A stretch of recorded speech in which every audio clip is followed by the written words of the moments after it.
temps vous lire un texte que j'ai écrit un peu pour essayer de résumer très subjectivement, c'est très difficile de résumer le legs intellectuel que nous a laissé Fatima, et dans un deuxième temps, je pense que nous sommes tous dans le même schéma finalement.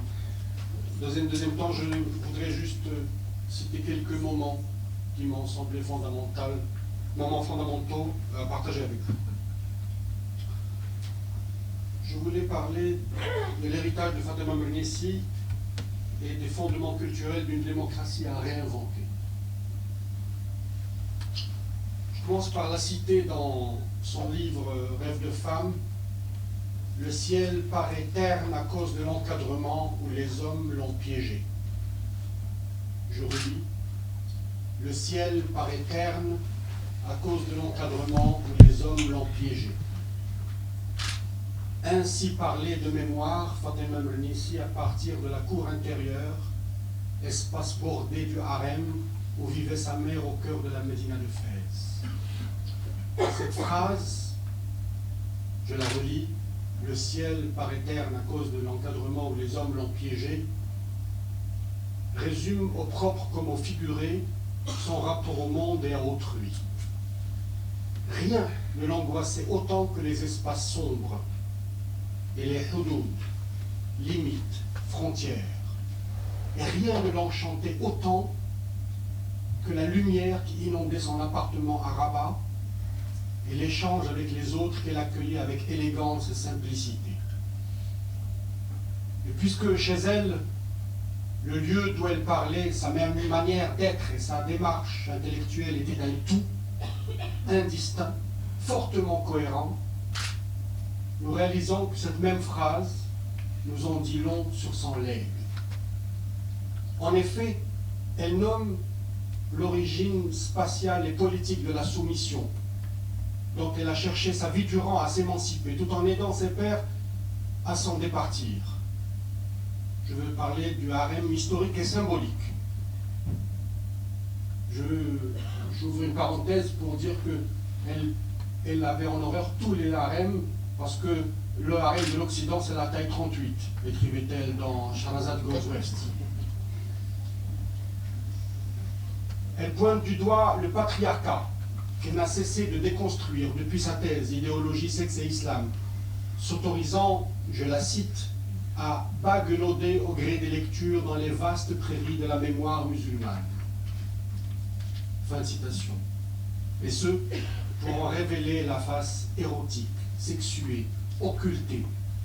Et bien sûr, cette même phrase traduit sa ferme volonté d'exaucer par l'écriture son rêve de femme ailée et de s'envoler ailleurs comme le simorgue.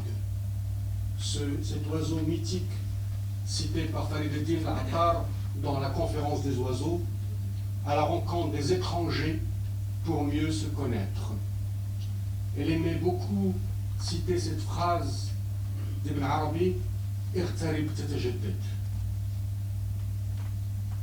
En relisant ses écrits, où se côtoient le récit à la première personne, l'analyse sociologique, la connaissance des textes anciens et l'appréhension des enjeux géopolitiques, les académiciens corsetés dans leur discipline peuvent être déboussolés par les libertés qu'elles se donnaient. Et pourtant, c'est bien ce mélange savant d'hétérodoxie méthodologique et d'acuité dans l'observation qui lui permettait de flairer l'essentiel et même d'en ressentir les prémices avant-coureurs. Et c'est bien cela qui a fait d'elle un repère pour tant d'analystes déboussolés au lendemain des soulèvements de 2011. Sa pensée foisonnante sur les fondements culturels d'une démocratie à construire au ras de la société a soudain paru incontournable à tant de lecteurs qui l'avaient catalogué uniquement comme penseur féministe. Qu'a-t-elle essayé de nous dire par ses écrits et ses actes sur cette culture démocratique en jachère? D'abord, qu'anthropologiquement, les musulmans craignent, je la cite, une modernité amputée depuis des siècles. Que la chasse aux mu'tazilites et à tous les philosophes et réformistes indique, je la cite encore, une danse de la mort entre l'autorité et l'individualité. Un refoulé qui nous hante encore. Partant de là, nous dit-elle, la démocratie n'est pas à importer, mais à réancrer, avec une relecture libre du Coran et des héritages littéraires. Elle aimait citer en arabe calligraphié dans ses textes anglais et français des extraits saisissants. Dans cette phrase lumineuse d'Avicenne, notre sort est de subir un peuple qui pense être le seul béni d'Allah.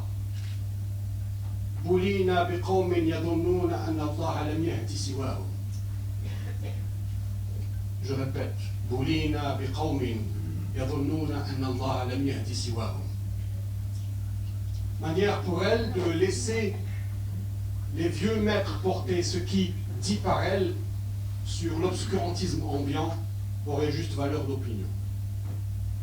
Cette recherche sur les fondements culturels allait pour elle de pair avec un scepticisme permanent à l'égard de tous les impérialismes et autres suppôts de l'autocratie qui étaient juste au service des oligarchies en place.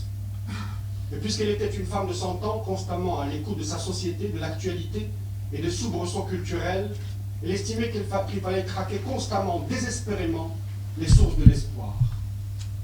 Que ce soit à travers les débrouillards civiques qui refondaient la Jma'a démocratique en plein Atlas, les nouvelles Charazade, femmes journalistes qui imposent sereinement leur voix, ou les Sindbad marocains qui tissent par la toile des issues de secours pour leur village reculé, elle était attentive à tous les bricoleurs d'avenir.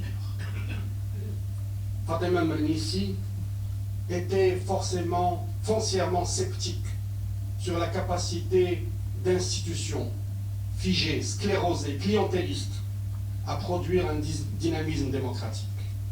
Elle était par ailleurs scandalisée par le délitement de la cité, par cette distance des élites vis-à-vis de la société, contrairement au temps d'Al-Qarawiyyin dans son enfance. Pour elle, ce règne d'un individualisme consumériste, clinquant contre la montée d'individus solidaires, était une source incommensurable de violence.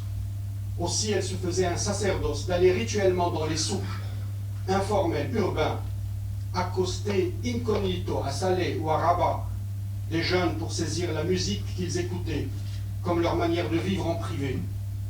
Elle le faisait en tant que sociologue, mais aussi en femme de foi, mystique, attachée à l'éthique de l'amour par-dessus tout. Quelques mots clés que j'ai retenus. D'abord, des mots et des objets. D'abord, ce sac en bandoulière qu'elle avait constamment sur elle, dans laquelle elle avait comme un trésor caché constant qui montrait qu'elle tenait une veille permanente de ce qui se passe dans le monde, de ce qui se passe autour d'elle et ce qui se passe dans sa société. Constamment, sans jamais faillir. Ce sac, pour moi, elle était une troubadour. Par ce sac, pour moi, elle était une troubadour. Elle était cette femme errante, ancrée dans sa société et en même temps errante.